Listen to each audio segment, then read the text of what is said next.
É, Olá pessoal, boa noite.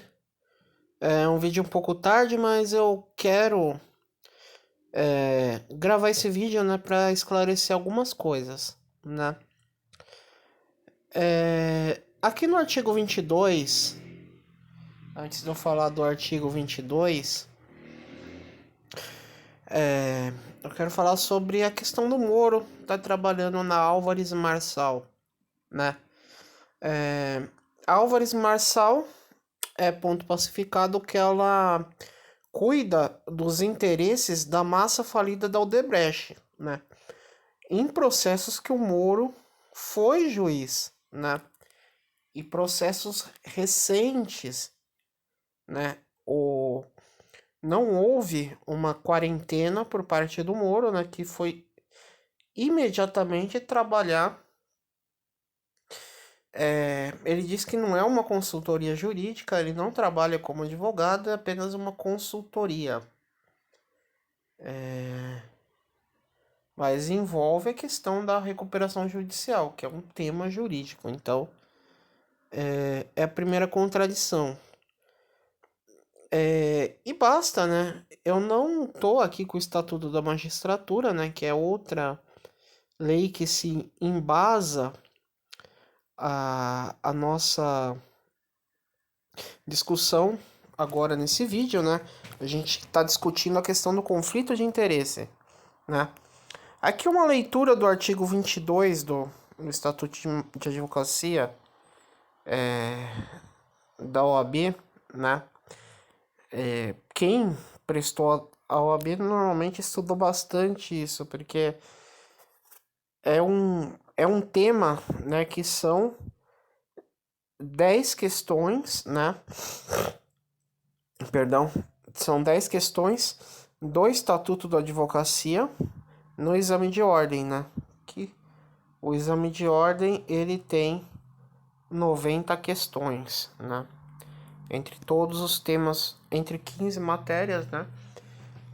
Normalmente, as primeiras 10 questões são relativas ao Estatuto da OAB, né? Há duas questões de filosofia, é interessante isso, né? Que para a gente ingressar na, na advocacia, a gente estuda, né? Um ano de filosofia e sociologia e tem duas questões, né, de filosofia, mas também não tem a ver com o nosso tema, né? E a gente tem o Estatuto da OAB com 10 questões, né? O resto das questões, a ordem é aleatória, né? Você pode ter na questão 13, né? Que é a questão subsequente com questão de direito penal e as outras, se o bloco de direito penal ser depois, pode ser direito empresarial, direito tributário, pode ser trabalhista. Antigamente o trabalhista era sempre no final, né? As últimas questões de trabalhista, enfim. São 10 questões do Estatuto da OAB e é a matéria mais. Como é a menor matéria, né? Como vocês podem ter visto, são 20 páginas, né? O Estatuto da OAB é um, né? É um dos estatutos que cai, né? Na prova, mas também tem questão também no que pode e que não pode. Na prova que eu prestei, caiu sobre busca e apreensão no escritório de advocacia, né? Coisa que, ironicamente, o Moro quebrou todas as regras, né? Nesse quesito, enfim. Em questão ao conflito de interesse, o Estatuto da OAB é bem claro no artigo 22. Agora, né, eu enrolei bastante, desculpe-me, né? Eu peço desculpa aos ouvintes, né? Enrolei bastante, agora vamos para a questão de fato, né? Seria o conflito de interesses, o Moro está trabalhando numa empresa que administra a massa falida da Odebrecht, né? Ainda que ele não cuide, né, de, de fatos relacionados ao Odebrecht, né? Vamos ver. Agora, antes de eu ler o artigo, né? De novo eu vou enrolar vocês, né? Da audiência. Antes de eu ler o artigo, vamos para uma reflexão. O Moro, ele como juiz, ele tem informação privilegiada, né? Ele sabe, porque como juiz, o juiz ele quebra sigilo telefônico, ele quebra sigilo bancário,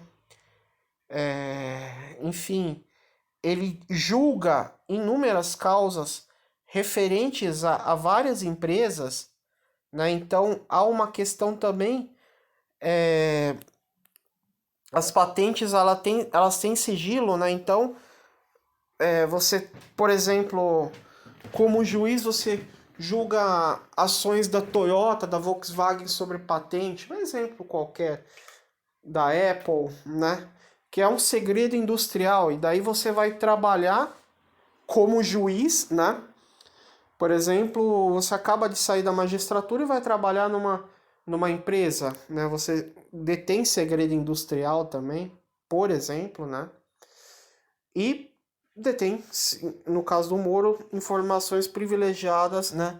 O que a justiça sabe sobre Odebrecht. Então, por uma questão lógica, né? Ele não poderia, né? Não vou nem entrar na questão do Estatuto da Advocacia.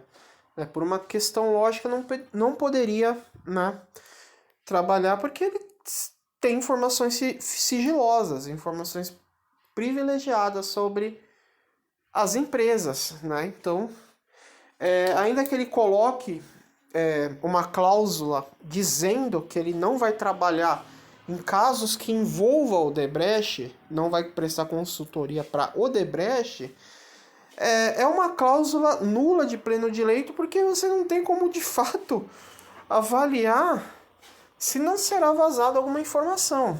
Né? Você pode dar porta para fora, falar, firmar um compromisso público e da porta para dentro você faz o que quiser. Né?